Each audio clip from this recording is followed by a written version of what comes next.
மகாபாரதம் குருசேத்திர போரில் 10வது நாள். பிதாமகர் பீஷ்மர் வீழ்ந்துவிட்டார் எனும் செய்தியே கௌரவர் படைகளுக்கு கலக்கத்தை தந்தது.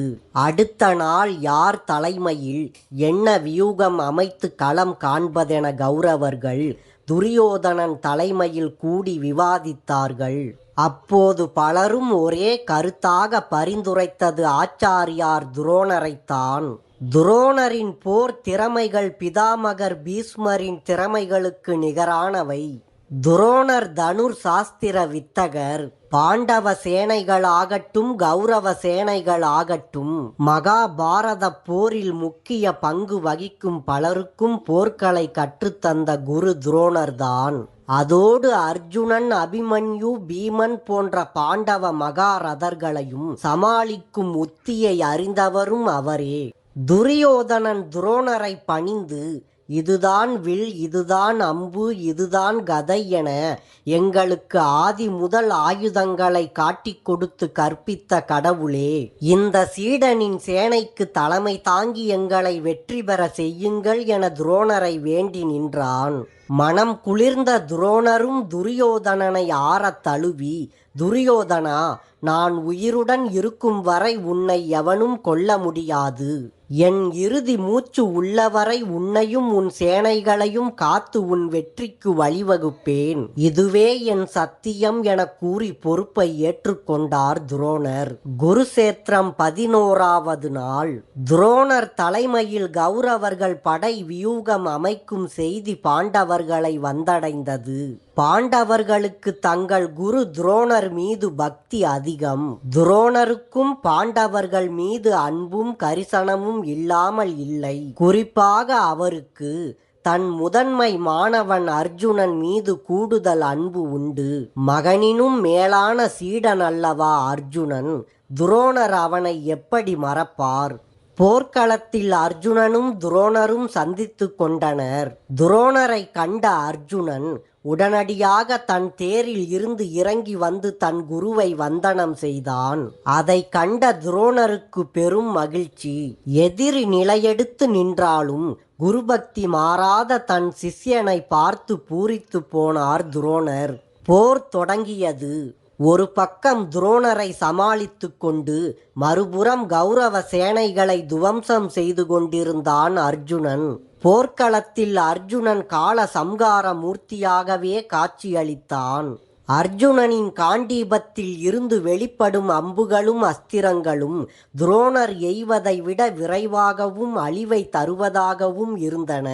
ஒரு கட்டத்தில் அர்ஜுனனின் தாக்குதலை முறியடிக்கும் வகையில் துரோணருக்கு பக்கபலமாக கௌரவ படையின் மகாரதர்களான கர்ணன், துரியோதனன், ஜெயத்ரதன், சகுனி, அஸ்வத்தாமன், சல்லியன் அனைவரும் ஒன்று கூடி வந்தார்கள். ஆனாலும் அர்ஜுனனின் வேகத்தை யாராலும் தடுக்க முடியவில்லை. அர்ஜுனனின் வில் ஆற்றலை கண்டு அனைவரும் ஆச்சரியத்தில் ஆழ்ந்தனர். கர்ணனுக்கு கோபம் கொப்பளித்தது. ஆச்சரியத்தையும் கோபத்தையும் அடக்க முடியாத துரியோதனன் குரு துரோணரிடம், குருதேவா, நீங்கள் எங்கள் எல்லோருக்கும் ஒரே மாதிரிதான் வில் வித்தையை கற்றுக் கொடுத்தீர்கள். ஆனால் இந்த அர்ஜுனனின் அம்புகளும் அஸ்திரங்களும் மட்டும் இவ்வளவு வேகமாக சீறி பாய்கின்றனவே. எங்கள் அம்புகள் எல்லாம் ஏன் இவ்வளவு வேகமாக இலக்குகளை தாக்குவதில்லை என கேட்டான். அதற்கு ஒரு மெல்லிய புன்முறுவல் பூத்தார் துரோணர். அதை கண்ட துரியோதனன், சிரிக்காதீர்கள் குருவே, விடையளியுங்கள் என வேண்டினான். தன் சிறந்த சிஷ்யன் ஒருவனின் வீரத்தை தலை சிறந்த பிற வீரர்கள் பாராட்டுகிறார்கள் என்றால் எந்த குருவுக்குத்தான் பெருமையாக இருக்காது? துரியோதனன் கேள்விக்கு துரோணர் பதிலளிக்க தொடங்கினார். உங்களை பொறுத்தவரை வில்லும் அம்பும் ஒரு போர் கருவி. ஆனால் அர்ஜுனனை பொறுத்தவரை அது அவனுள் ஒரு பகுதி. அர்ஜுனன் எய்யும் அம்புகளெல்லாம் அவன் உயிரில் ஒரு பகுதி. நாமே நேரடியாக சென்று ஒருவனை தாக்கினால் எப்படி தாக்குவோமோ அப்படித்தான் அவன் உயிரின் அங்கங்களான அம்புகளும் அஸ்திரங்களும் பாய்கின்றன. அர்ஜுனன் வில் பயிற்சி செய்வதே ஒரு தவம்தான். அவன் ஒவ்வொரு அம்பை எய்யும் போதும் தன் உயிரின் ஒரு பகுதியையே எய்கிறான். அந்த அளவுக்கு தனுர் வேதத்தை தன்னுள் ஆழ்ந்து உணர்ந்திருக்கிறான் அர்ஜுனன். அதோடு வனவாசத்தில் இருந்தபோது அர்ஜுனன் மேற்கொண்ட தவத்தின் வலிமையும் சிவபெருமான் மற்றும் மகாவிஷ்ணுவின் ஆசிகளும் ஒன்று சேர்ந்ததால் அர்ஜுனனின் அம்புகளெல்லாம் அழிவை கொடுக்கும் மகா ஆயுதங்களாக மாறி பாய்கின்றன.